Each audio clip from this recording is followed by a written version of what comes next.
आज चाहिँ दामी घाम लागिरहेको छ है ठिक्कको यहाँनिर। ला हाम्रो बेगनपल्ली पनि यस्तो दामी फुलेको छ। अस्तिदेखि भिडियो बनाउनु खोजेको हो, भिडियो चाहिँ बनाउनु मन थियो तर मैले चाहिँ समय नपाएकोले गर्दाखेरि।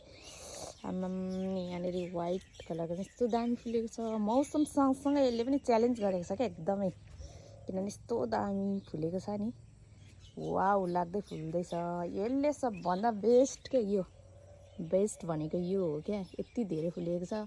अरूकोमा झन् मैले कति धेरै देखेको छु नि त, तर हाम्रोमा चाहिँ अलिक कम्ती नै फुलेको छ। खै यो मल नपुगेर हो कि किन यस्तो। अनि हाम्रो भनेको तिहार लागेको जस्तो फिल आउँदैछ हौ मलाई त। मस्ती चाहिँ यस्तो फुलेन अहिले, जस्तो दामी फुलिरहेछ, ज्याम ज्याम हल्का फुल्दैछ। दामी भन्दा नि दामी छ, तर अब चाहिँ तिहार लागे जस्तो अनुभव अहिले चाहिँ हुँदैछ क्या। किनभने पहिला चाहिँ थिएन, त्यो समयमा चाहिँ फुलेको थिएन।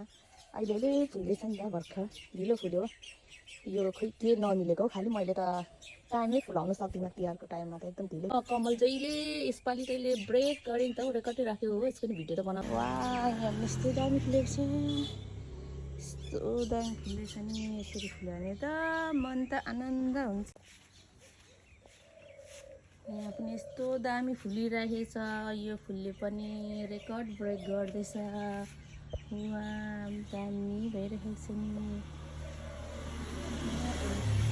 सबै किनेर पैसा भनेको चाहिँ बुहारीको चाहिँ लगानी भनेको चाहिँ यो फुलमा हुन्छ कि। यस्तो फुलमा उनले नि स्याहार सुसार गर्छ नि। म चाहिँ भिडियो बनाउने मात्रै हो कि, खास गरी भन्यो भने। यो चाहिँ फुल्दाखेरि यति मन आनन्द भएको छ कि, यस्तो फुल फुल्दा चाहिँ आनन्द नै हुन्छ। फुल्ने फुल चाहिँ मलाई अति मनपर्छ क्या, अति। प्लान्ट भन्दा पनि मलाई सिनेरी भन्दा पनि अब भनौँ न, यस्तो दामी फुल्ने फुल चाहिँ धेरै नै मनपर्छ मलाई। चरा फुलहरू त यस्तो यस्तो त हुँदैछ, अलिअलि धन्न हल्का हल्का चाहिँ फुलिरहेको छ नि। अब यिनीहरू कहिले फुल्छ होला, फुल्ने त फुल्नु आँट्यो। कोपिला त लाग्दैछ, कोपिला आउँदैछ हो। जिरेनियमको नाममा चाहिँ यही मात्रै छ है, माइलिना र ठुलिना न हाम्रो जिरेनियम भनेको चाहिँ। यो एउटा भयो हो, यो एउटा भयो। माइलिना र ठुलिना नि तपाईँहरू पनि हेरिराख्नुहोस् ल। जिरेनीको नाममा चाहिँ यो र यो मात्रै छ है हाम्रोमा चाहिँ, अरू चाहिँ छैन नि फेरि।